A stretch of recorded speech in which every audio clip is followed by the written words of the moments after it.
Hello, beautiful beings. I'm Mama Belle from Mama Belle's Tarot. Welcome to my channel. Tonight, I'll be doing a mind, body, soul reading for Capricorn. The messages in this reading are for any part of your chart in this sign, with special emphasis on sun, moon, and rising. Before we get started, I wanted to take a moment to say that this is a general reading and not meant as advice of any professional sort, including but not limited to medical or legal advice. Most importantly, I would like to say thank you for clicking here. If any of this reading resonates, please feel free to like, share, subscribe, and comment. Now on to the reading. We are starting with the Tarot of Curious Creatures by Chris Ann.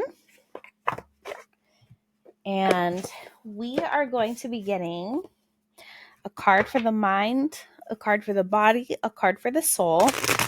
Then we're also going to be getting a card for the overall message of the reading. And after that, we are going to look at the bottom of the deck, because for me, that is the advice going forward.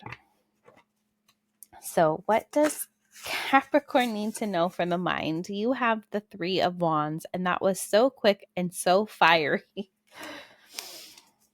What does Capricorn need to know for the body? What message is there for Capricorn for their body? What message does Capricorn need to hear? You have the Chariot and the Two of Swords. Oh, there's been a few people who have gotten Chariot, and I can't remember who it was specifically, but somebody else got the Chariot in the same spot, if I remember right. Okay, let's get a card for the soul. Oh, that's perfect. You have the Devil, which is your card. The Devil is not bad. This is you. I like that. Okay, what is the overall theme of this message? What is the overall theme? The King of Swords. And the advice going forward? Oh, Three of Swords. Sorry, I don't mean to. Oh. Okay. So, for the mind, you have the Three of Wands. And to me, this says that you are wanting to go on an adventure. You want something that really lights you up and sets your soul on fire, something that you can go look forward to, like the sun coming up over the horizon. You want to see beautiful things. You want things that make your mind feel like there's so much possibility in the world. And there is. You just are ready to feel that way. This is a really interesting start. For the body, you have the Chariot and the Two of Swords. So these both specifically are like balance. This is bringing two opposing factors and different sort of influences together to bring something forward. And this is about balancing two thoughts and two different ways and making a decision. So you have to decide that you want to succeed and that you're ready to pick a path, even if you can't see what it looks like because you have the blindfold. You need to trust your intuition because your intuition is going to help guide you and pull those forces together that are opposing so you can have victory in your body, so that way you can decide how that is going to look for you. You're going to move forward and you're going to move quickly, but you still have to make the decision. What are you doing with your body so you can get it to where you want it to be? Make the decision to start putting that into place, to make that happen for yourself. For the soul, you have the Devil. The Devil can represent many, many, many things. However, the Devil and the soul position for you specifically means that you feel at home in your soul, because the Devil represents Capricorn. This is also saying that your soul can feel a little bit indulgent, that you can feel a little bit trickstery. But this doesn't have to be a bad thing. This doesn't have to be you deciding that you're never going to release yourself from the toxic habits you may have, because these cages down here, I'm going to try and see if you can see them. The cages are open, which means you can release yourself. That the people in the car or in the cages can be released from the toxic habits. They're not prisoners. They just think that they are. So let your soul continue to feel at home, because that's what I'm getting the most from this card, is that you feel at home in your soul. And there is no better place to be than at home, especially in your soul. The overall message of this reading is the King of Swords. And to me, this is about truth and honesty. This is about being honest with yourself about where you have those toxic habits, about making decisions, about knowing that you want a new adventure. You have to be honest with yourself and release yourself. You have to make these decisions in an honest way, not in a way that is rude or unkind, but in a way that respects yourself. So you can say, hey, this is working for me, or this isn't working for me. I want something that has honesty and integrity, that I know will bring me justice in the end.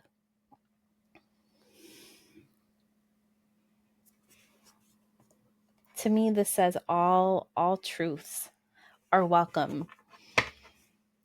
So the advice going forward, this is so strange. So the advice going forward is not that you're going to have a heartbreak or that you're going to, break your own heart, but this is,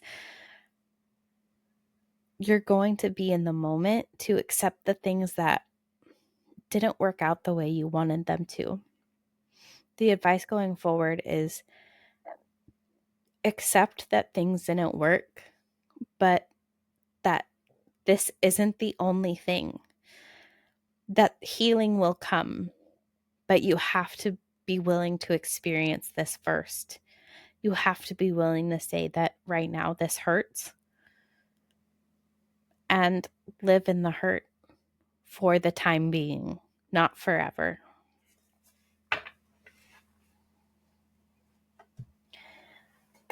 Let's get a card from the Sacred Creators Oracle deck.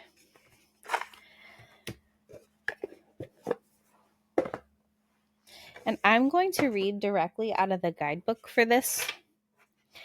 And there is going to be an essential meaning, which is as if you get it in the upright, and a self-care message, which is as if you get it in the reverse. The message that will resonate with you will resonate regardless of if I read the whole reading or the whole message or not. So I trust myself to know that I do need to read the whole thing. What is meant for you will never pass you by, no matter what way I read it. So what does Capricorn need to hear from the Sacred Creators Oracle deck? What does Capricorn need to hear from the Sacred Creators Oracle? What message does the Sacred Creators Oracle have for Capricorn? What message is there for Capricorn?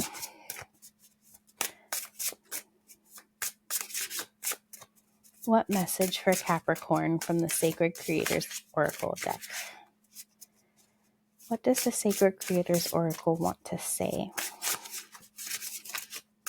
What does the Sacred Creators Oracle want to say to Capricorn? What message is there for Capricorn?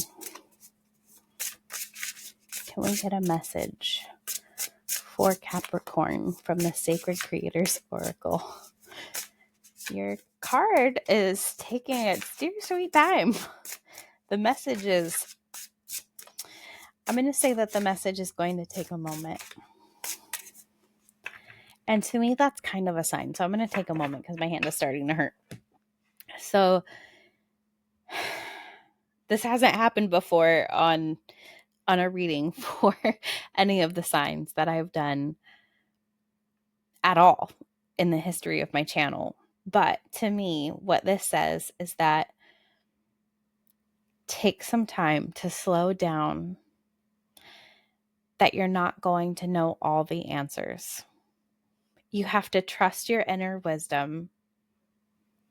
And somebody just tells, okay, I don't normally do this. I normally wait for the message to pop out, but I'm getting this feeling that I need to trust my intuition and get the card. External validation. Card number 50. Very strange. This is never. I always wait for them. Even in my own personal readings that I do for my we flipped right to the page. Okay. Okay. Okay. I don't know if any of you read tarot, if that happens for you. I'm curious to know what your experience is with that. How you typically read that sort of a situation. So for me, I don't normally get that, but to me, it always says that usually I need to slow down and take a moment, trust my intuition, that messages aren't always going to come quickly, but I will get the message that I need. I don't normally just take it off the top. That's I haven't done that for a very long time. So maybe it also means that I need to get back to basics in some ways. I don't know. Anyway, let's get to your card. So we have external validation, essential meanings, finding your own vibe and your own beat, effortlessly attracting others because of your warm energy, tuning out the noise of external validation and listening to your own heart, opening yourself up to external validation and accepting compliments. Self-care message, paying too much attention to naysayers, listening to opinion as if it is fact, worrying about what others might think, the addictive nature of needing praise, an addiction to social media. On one hand, external validation can build you up and give you the encouragement and support to continue. Positive external validation whispers, "We love it. Continue. We want more." It can be wonderfully supportive and reassuring and offer glimpses into what's possible for the future. In this way, external validation can be a driving force for your success. Yet, on the other hand, it can be terribly addictive and become far too important if you give it too much power. It's important to learn how to tune it out in order to tune in to your own vibe and creative north. This is especially true when others don't understand your vision or when you are doing something totally new. The absence of external validation can be a creativity killer if you find yourself unable to move ahead without it. It's time to know thyself and to rely on your own acumen and intuition as you decide something's value. Accept the positive when it's there, and in its absence, be your own cheerleader. Allow your own potential to inspire you and tune out the noise of external validation whenever it's not gifting you joy. Throw a headset on, light a candle in your heart, groove to your favorite drum beat, and relax. Your unique gift for seeing the world in your unique way will guide you. When do you rely on someone else's opinion, and whose perspective is the most important when there is a difference of opinion? How can you use external validation as a way to market test or perception check without relying on it for inspiration? How can you learn to be your own compass? When is it your optimal time to seek a second opinion? In your current situation, you must have the only voice that matters. What does your heart say? Beautiful. I'm going to be a little vulnerable. It's very uncomfortable to just pull one from the top. I'm not sure why I feel that way. There's no reason for me to feel that way. I used to do it like that when I first started reading tarot and oracle decks, but doing it on camera is a little bit different. Like doing it for somebody else feels like almost like I'm doing it wrong, even though there isn't a wrong way to do it. So I hope that this message resonated with you. If it did, please feel free to like, share, subscribe, and comment, as well as share it with those you feel will also resonate. Again, thank you so much for clicking here. I hope this month brings you health, wealth, happiness, clarity, passion, and alignment. With so much love, I'm Mama Belle, and I look forward to doing your next reading.